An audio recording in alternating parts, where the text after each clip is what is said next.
The battle had raged for 3 standard cycles across the ash plains of Dracoris Prime. Kathleen pressed her back against the scorched rock formation, her combat armor cracked and leaking coolant. The veteran soldier had seen 20 years of service across the galactic rim, but nothing had prepared humanity for the Draken, 7-foot-tall reptilian warriors whose scales could deflect plasma fire and whose combat prowess was legendary. Across 1,000 worlds, Nicholas lay beside her. His breathing labored. The young lieutenant had been under her command for barely 6 months, still green despite the horrors he'd witnessed. Blood seeped through the makeshift bandage on his shoulder where a Draken blade had found its mark. "Water," he croaked, his lips cracked and bleeding. Kathleen unscrewed her canteen and helped him drink. The liquid was warm, tasting of recycled minerals and desperation, but Nicholas gulped it down like salvation itself. She took a small sip for herself, knowing they had to make it last. The supply lines had been cut 2 days ago, and the human forces were dying as much from dehydration as from Draken weapons.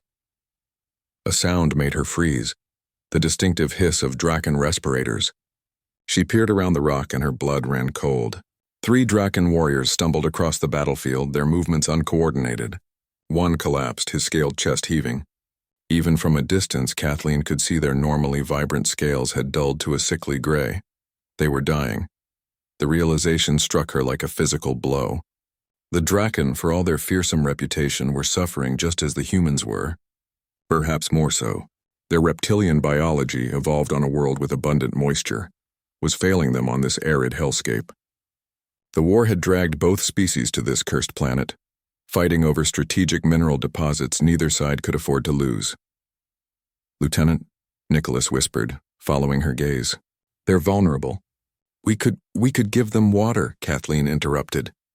Nicholas stared at her as if she'd lost her mind. "Ma'am, those are the enemy.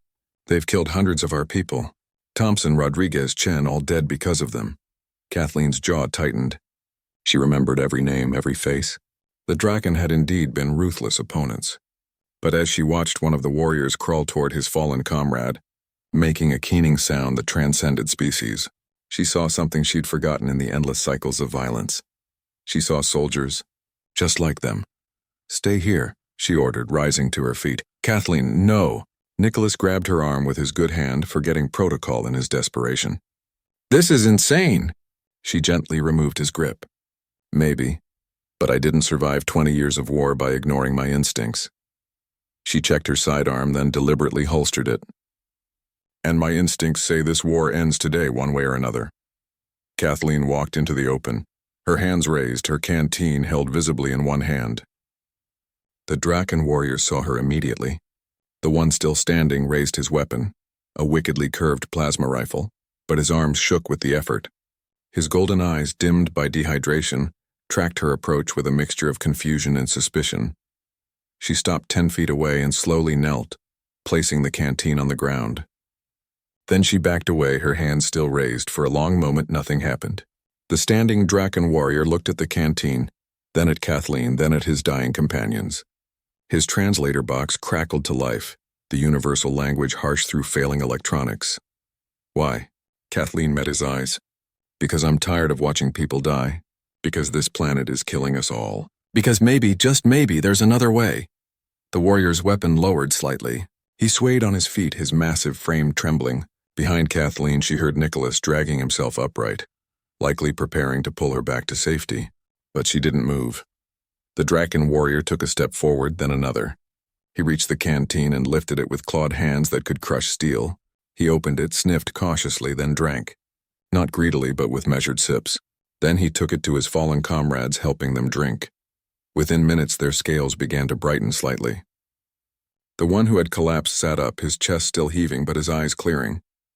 They all looked at Kathleen with an expression she'd never seen on a Draken face before: respect. The standing warrior spoke again, his translator clearer now. "I am Vexthor, Strike Commander of the Crimson Talon Division. You have shown us mercy. This is not a concept we expected from humans. I'm Kathleen, Sergeant Human Colonial Marines, and mercy is exactly what we all need right now." Vexthor was silent for a moment, then made a gesture, pressing his clawed fist to his chest, over his heart. It was a Draken salute, she realized, one of respect rather than military protocol. The water sources on this world are poison to us, he said. Our biology cannot process the mineral content. We have been dying slowly, but our commanders refuse to retreat. They say the minerals here are too valuable. Our commanders say the same thing, Kathleen replied bitterly. Meanwhile, soldiers on both sides die for rocks. Vexthor's eyes gleamed with something that might have been dark humor. Politicians and generals wage wars. Soldiers simply die in them. Not today, Kathleen said firmly. Today, soldiers choose differently. She activated her comm unit knowing her superiors would hear. This is Sergeant Kathleen Morrison, Colonial Marines. I am formally requesting an immediate ceasefire in Sector 7 for humanitarian purposes. I have made contact with Draken forces experiencing critical resource failure. I believe a negotiated settlement is possible. The comm exploded with outraged voices, demands for her to fall back, threats of court-martial. She calmly switched it off. Vexthor watched this with what she was beginning to recognize as Draken amusement, a slight flaring of his nostrils. You will be punished for this. Probably, Kathleen agreed. Will you? Most certainly. He paused. It will be worth it.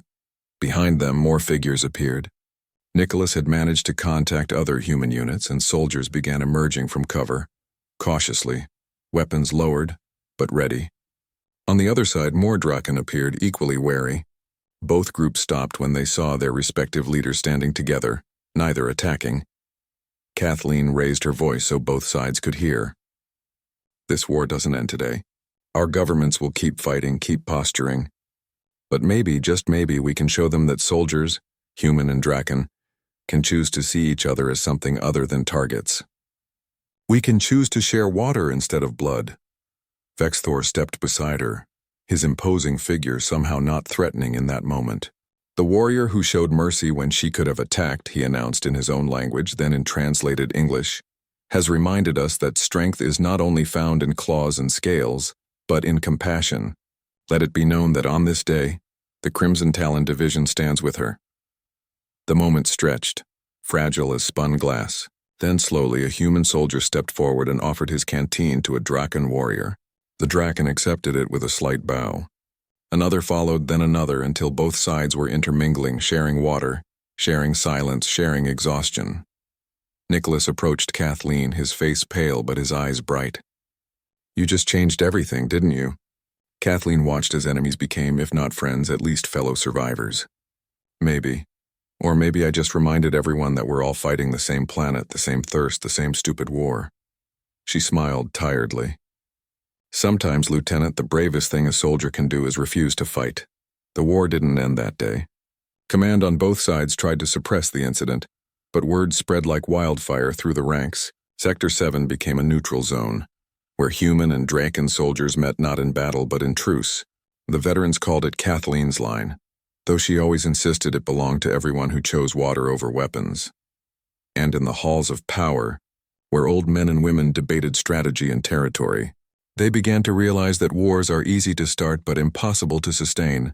When the soldiers refused to see enemies, only people dying of thirst in a desert of their leaders' making.